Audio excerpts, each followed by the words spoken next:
জামাই, মুলার সিজনে আইলা না। হ্যাঁ শোনা, আমি সেই পাদন্তি মুলা যাকে খেলে মানুষের পেটের গ্যাস মাথায় উঠে যায়।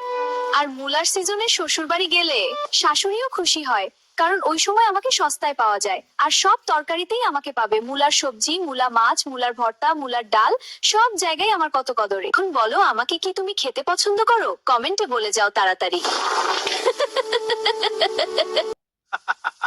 আমি পাদের রাজা মুলা। পেটের ভেতরে গ্যাস জমাইয়া বেলুন বানাইছোস, এখন দেখ মুলার পাওয়ার। পাদানো আমার বদনাম না, আমার সম্মান। ওই সেটা তুই নিজেই ডাল আলু তেলে ভাজা গিলছোস আর আমারে দোষ দেস। পাদ ছাড়াও আমি তোর কিডনি পরিষ্কার রাখি। এই নে পাদ, এই নে আরেকটা।